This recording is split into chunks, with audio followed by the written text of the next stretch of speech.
מהומה בישראל בעקבות חטיפת מטוס אייר פרנס שהיה בדרכו מישראל לפריז.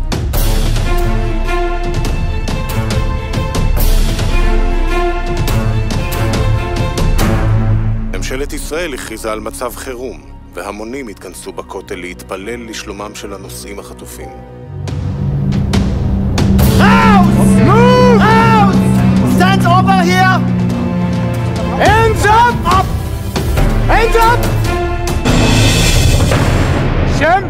קטרינה סנש. ואת אימא של? חנה סנש. Are you French?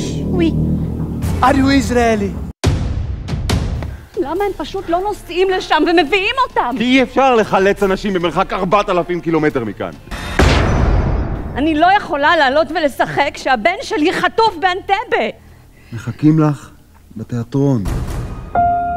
האם לא היית עושה הכל כדי להציל את בנך? מאיה? בחיים לא חשבתי שאני אגיע לרגע הזה, שאני אשמע שוב את הביטוי יהודים שמאלה וכל השאר ימין.